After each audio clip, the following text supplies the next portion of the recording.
ఒక వ్యక్తి పేరు ఉచ్చరించాలి అంటే ఆ ఉచ్చరించడానికి ఆ వ్యక్తి చేయదగిన గొప్ప కార్యం ఏమైనా ఉందా జై కొట్టడానికి? అయినా ఒక విశ్వాసాలకు సంబంధించి ఎవరో ఇతర నమ్మకాలను తీసుకొచ్చి ఇతరులైన వాళ్ళని ప్రలోభ పెట్టి బలవంత పెడతాను. నువ్వెందుకనో మా దేవుడి విషయంలో నువ్వెందుకు నువ్వు జై కొట్టావు? వీళ్ళు అడుగుతున్న మొదలు ఏమడుగుతున్నారంటే, మా దేవుడికి నువ్వు ఎందుకు జై కొట్టవు? నా దేవుడికి నేను జై కొడతానండి. నీ దేవుడికి నువ్వు జై కొట్టు. నీ దేవుడికి జై కొట్టమని నన్ను ఎందుకు అడుగుతావు?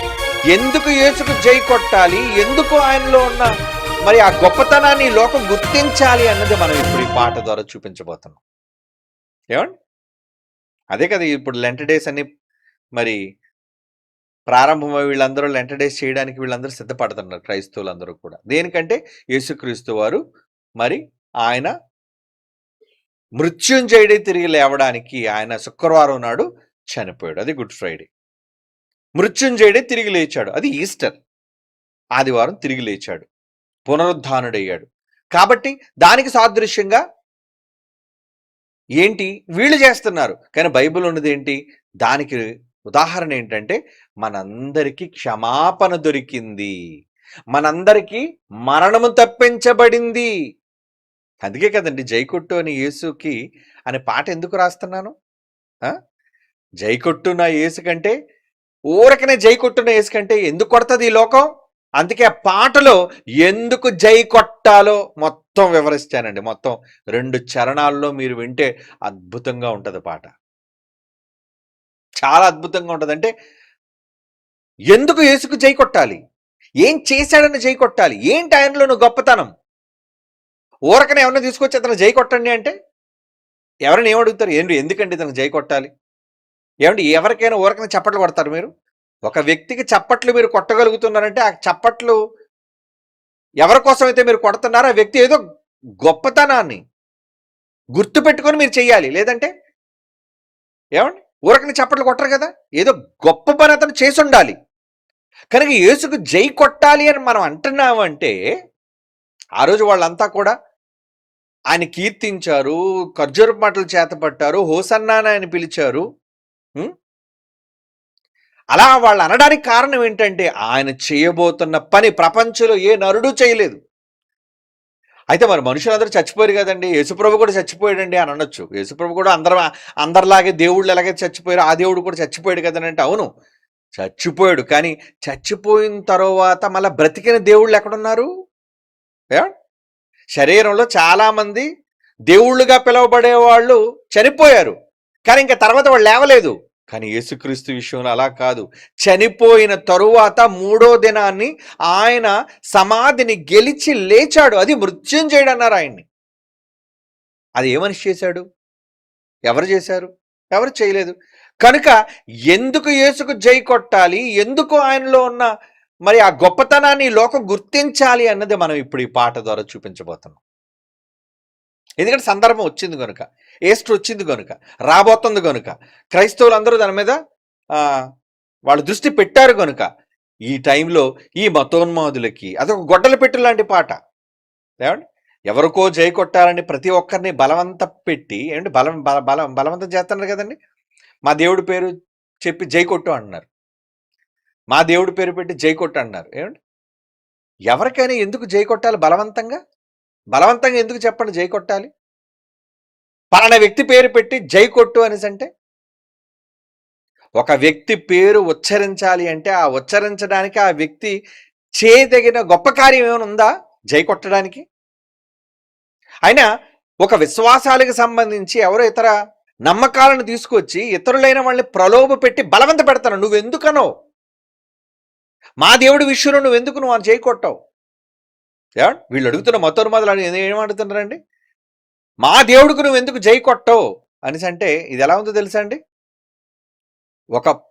ఒకనికి వివాహం చేయబడిన ఇల్లాల దగ్గరకు వచ్చి ఏమండి ఈ ఇల్లాలు ఎవరి ద్వారా అయితే మెడలో తాళి కట్టించుకుందో ఆయన పేరు కదా చెబుతుంది, ఆయనకి కదా విధేయత చూపిస్తుంది, ఆయన కదా నా శ్రీవారు నా ఏలిన వారు గొప్పవారు అంటుంది.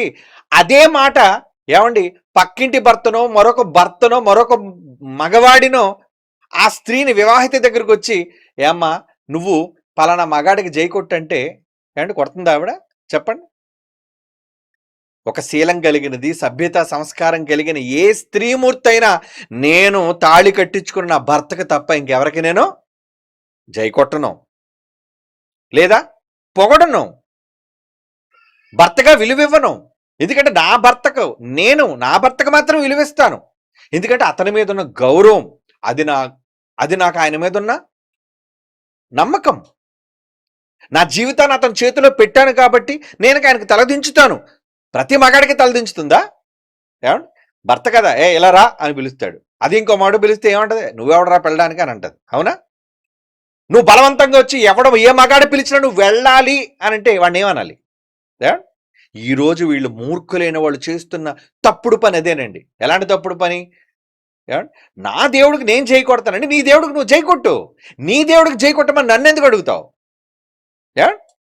నా దేవుడికి జై కొట్టమని నేను బలవంతం చేయట్లేదు. నా దేవుడికి జై కొట్టడానికి ఆయన ఏ గొప్ప పని చేశాడో నా క్రైస్తవ సోదరులందరూ జై కొడుతున్నారు. నువ్వు మారి జై కొడతావా? కొట్టు. మంచి పని చేసినందుకు జై కొడతావా? కొట్టు. కానీ బలవంతం చేయట్లేదు ఎవరిని. బలవంతం చెయ్యకూడదు. ఇష్టపూర్వకంగా ఎవరైనా మరొకరిని గౌరవించాలి, ఇష్టపూర్వకంగా ఎదుటి వాళ్ళని సన్మానించాలి. అంతేగాని బలవంతంగా దండై మెడలో ఏమండి ఇష్టం లేని పెళ్లి బలవంతంగా చేస్తే ఆ కాపురం నిలబడుతుందండి? అమ్మా నాన్నలు దగ్గర పట్టుకొని ఏమండి పెద్ద పెద్ద ఏమంటారు దాన్ని ఎర్రగా కాల్చి నువ్వు మర్యాదగా పెళ్లి కొడుకు మెడలో దండేస్తావా ఇవా అని బెదిరించి పెళ్లి చేశారనుకోండి, అసలు పెళ్లి సవ్యంగా ఉంటుందా? నిలబడతాదా? బెదిరింపులతో ఏది జరగదు, బలవంతంగా ఏది మారదు. కానీ మూర్ఖులైన వాళ్ళు ఎలా తయారంటే బలవంత పెడుతున్నారు. సువార్తలకు వెళ్ళారనుకోండి, సువార్తలకు వెళ్ళిన వాడిని ఏం చేస్తున్నారు? మా దేవుడికి జై కొట్టు అంటే, నీ దేవుడికి నేనెందుకు జై కొట్టాలి? నువ్వు నమ్ముకొని నీ దేవుడికి జై కొట్టుకో, అరుచుకో, కేకలేసుకో, ఏమైనా చేసుకో, నేను అడగను. ఒకనాడు షడ్రక్ మెషక్ అబెద్నెగోలు ఏమన్నారు? నాకు మొక్కు, ఇదిగో మేము కట్టించా ఒక పెద్ద ఏమంటుంది దాన్ని ప్రతిమని కట్టించాం మేము, ఈ ప్రతిమ మొక్కు అన్నారు. ఏమన్నారు వాళ్ళు ముగ్గురు? మా దేవునికి తప్ప ఈ శిరస్సు మరొకరి దగ్గర దించం, మీరు బతికుంచినా మమ్మల్ని చంపేసినా సరే. ఆ రోజు ఎందుకన్నారు అంటే అది వాళ్ళు నమ్ముకున్న దేవుని పైన వాళ్ళకున్న గౌరవం, సన్మానం అంటారు దాన్ని. ఏమండి? అంటే వీళ్ళు కనీస జ్ఞానం కూడా వీళ్ళు కోల్పోయి యేసు చేసిన గొప్పతనాన్ని నీకు ఇష్టమైతే పొగుడు, కానీ దూషించొద్దు. దూషించే అధికారం, హక్కు ఈ దేశంలోని రాజ్యాంగ ప్రకారంగా నీకు లేదు. అలాగని ఇతరులను బలవంత పెట్టి నువ్వు మా దేవుడికి జై కొట్టు అని చెప్పమండం కూడా చాలా తప్పు. ఈ మధ్యన మరొక వివాదాన్ని తీసుకొస్తున్నారండి. వందే మాతర గీతం మీ అందరికీ తెలుసు. బడులలో వందే మాతరం అనే పాట ఉంది మనకి. ఈ వందే మాతరంలో ఇంచుమించు 2 చరణాలు ఎన్నో ఉన్నాయండి. ఆయన రాశాడు, బెంగాల్కి చెందిన రచయిత రాశాడు ఆయన పాట, వందే మాతర రచయిత, ఆ గేయ రచయిత రాసిన దానిలో ప్రారంభంలో ఏమండి కొన్ని వాళ్ళ దేవతకు సంబంధించిన ఉన్నాయి కాబట్టి కొన్ని వాళ్ళు ఏం చేశారంటే అక్కడ వరకు వద్దండి, కేవలం కొన్ని మాటలు మాత్రమే, పైన స్టాంజా మాత్రమే ఉంచుదాము, మిగతా ఉంచడానికి వీల్లేదు. ఎందుకంటే ఇది మీ దేవతలకు సంబంధించి ఉన్నాయని ఆ కాలంలో నెహ్రూ కావచ్చు, ఆ కాలంలో కొంతమంది దేశ నాయకులు పెద్దలు కావచ్చు, వాళ్ళు నిర్ణయించి అంతవరకు మాత్రమే కుదించారు. ఎందుకంటే ఆ కిందకు వచ్చేసరికి వాళ్ళ దేవతలను, ఎందుకంటే ఆయన రాసిన రచయిత ఒక హైందవుడు, వాళ్ళ దేవీ దేవతలను దృష్టిలో పెట్టుకుని ఆ వందే మాతర గీతాన్ని రాశాడు. దాన్ని భారతమాత గీతంగా వీళ్ళు ఏం చేశారంటే అది భరతమాతకు సంబంధించింది. భారతదేశం కూడా ఒక మాతగా మేము గౌరవిస్తున్నాం కాబట్టి మరి ఆ రోజు వాళ్ళ దేవతలను దృష్టిలో పెట్టుకుని రాయించిన ఆ గీతాన్ని మరి ఈ భారతదేశం కూడా మేము ఒక దేవతగా గుర్తిస్తున్నాం కాబట్టి దీనికోసం కూడా మీరు పాడాలి అని పెట్టారు. అయితే అందులో జనరల్గా ఉన్న కొన్ని పదాలు మాత్రమే పైన కొన్ని వచనాలు వదిలేసి కింద వచనాలను తీసేశారు. వందే మాతర గీతంలో లేవు, వాళ్ళు తీసేశారు. కానీ ఈ మధ్యన మతోన్మాదులైన వాళ్ళు మరలా వచ్చేసి అందులో కేంద్ర ప్రభుత్వంలోని కొంతమంది వీళ్ళు ఏం చేస్తున్నారంటే వచ్చి ఏం చేస్తున్నారు, ఇదిగో దీనిని కూడా ఈ క్రింద పద్యాలని, ఈ క్రింద వచనాలను కూడా మీరు పాటలో పెట్టాలి. మంది ఈరోజు సెక్యులర్ దేశం, మంద భారతదేశం. మరి స్వతంత్ర భారతదేశంలో నీ దేవుని గూర్చిన గొప్ప పాడమని నన్ను ఎందుకు అంటావు? అలా బలవంత పెట్టకూడదు కదా ఎవరినేని. నాకు స్వతంత్రం ఉంది, స్వేచ్ఛ ఉంది. స్వేచ్ఛ ఉన్నప్పుడు నాకు నచ్చింది నువ్వు పెట్టు, నాకు ఇష్టమైతే తింటాను, లేదంటే లేదు. నువ్వు బలవంతంగా నేను పెట్టింది తినాలి అని చెప్పడం ఏంటిది? ఇది తప్పు కదా. ఇలా ఎదుటి వాళ్ళ స్వేచ్ఛను అపహరించడం అనేది కూడా చట్టరీత్యా నేరం, తప్పు. బలవంత పెట్టడం అనేది, బలాత్కారం చేయకూడదు. మరి అలాంటప్పుడు మీ దేవతకు సంబంధించిన గీతాలు తీసుకొచ్చి మీ దేవతను పొగడమని అటు క్రైస్తవులతోనూ అటు ఇస్లాం వాళ్ళతోనూ వీళ్ళందరితో పాటు ఈ భారతదేశంలో వాళ్ళందరూ పాడాలి అని అంటే అలాగా? ఏదో మనం కూడా ఒక పాట రాసి ఏసే నిజమైన దేవుడు ఈయన తప్ప మరి ఏ దేవుడు దేవతలు లేవు అనే పాట రాసి వాళ్ళు పాడమని పాడతారా? చెప్పండి, పాడరే. అలాంటి అర్థం ఇచ్చేవి ఒక మందే మాత్ర గీతంలో ఉన్నట్లుగా గతంలో మన మునుపున్న వాళ్ళు భావించారు. కాబట్టి ఎందుకులండి, మనం అంతా కలిసి ఉన్న వాళ్ళం కాబట్టి, ఒక సెక్యులర్ దేశంగా ఉన్నాం కాబట్టి, ఇవి మిగతా వాళ్ళకి అభ్యంతరకరంగా ఉన్నాయి కాబట్టి ఇవి తీసేద్దామండి, తప్పని కాదు, ఇక్కడి వరకు పాడండి చాలండి వాళ్ళు కుదించారు దాన్ని. కానీ ఇప్పుడు మరలా ఈ భారతీయ జనతా పార్టీ ప్రభుత్వం వాళ్ళు ఏం చేస్తారంటే కిందవి కూడా పాడాలి. ఏం కింద ఎందుకు క్రైస్తవులు పాడతారు? మీ దేవుళ్ళ గురించి మీ దేవతల గురించి నీకు భక్తి ఉందా? ఓకే, నీ భక్తి నువ్వు చూపించుకో, తప్పులేదు. నువ్వు చూపించడం తప్పని మేము అనం. అలాగే మా దేవుడి మీద మాకు భక్తి గౌరవం మాకున్నాయి, మా దేవుడి మీద భక్తి మేము చూపించుకుంటాం. కానీ మీ దేవుడి మీద భక్తి చూపించమని నన్ను బలవంతం చేయొద్దు, నా దేవుడి మీద భక్తి చూపించమని నేను నిన్ను బలవంతం చేయను. ఇటువంటి విధానాలు ఈరోజు ఈ దేశంలో అవలంబించడానికి వాళ్ళు సిద్ధపడుతున్నారంటే చూసారా? అంటే కారణం ఏంటంటారు? వాళ్ళకి పట్టిన పిచ్చి, మతం అనే పిచ్చి. ఈ విధంగానే చెయ్యాలి. కనుక మనం ఈరోజు యేసుక్రీస్తు వారి నుంచి గొప్పగా ఎందుకు చెబుతున్నాం అనేసి అంటే ఎందుకు చెబుతున్నాం? చేశాడు, ఆయన చేశాడండి. చేసినవి యథార్థంగా ఒక పాట రూపంలోనో, ప్రసంగం రూపంలోనో, మాటల రూపంలోనో చెబుతున్నాం. చెప్పడం ఏం తప్పు కాదు కదా.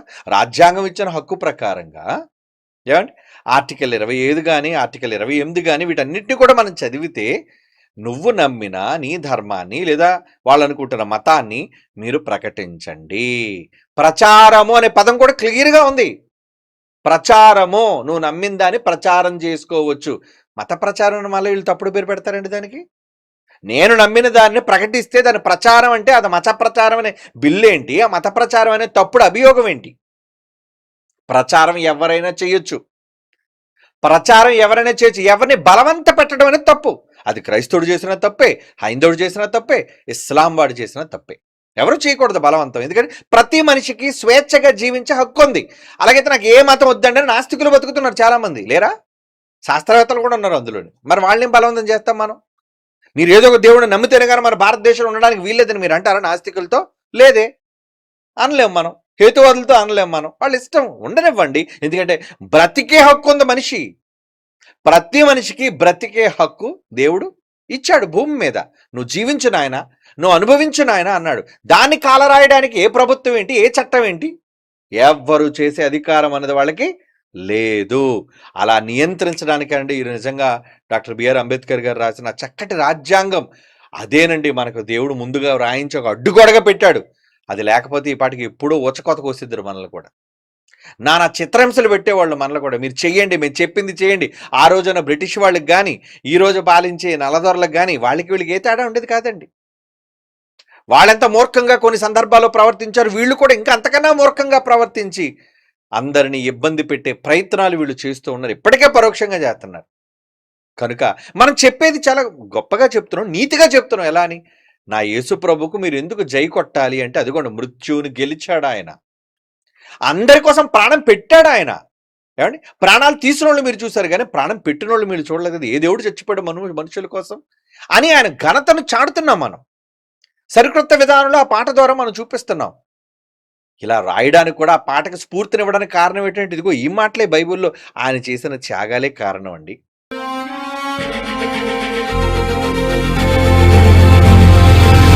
కొట్టు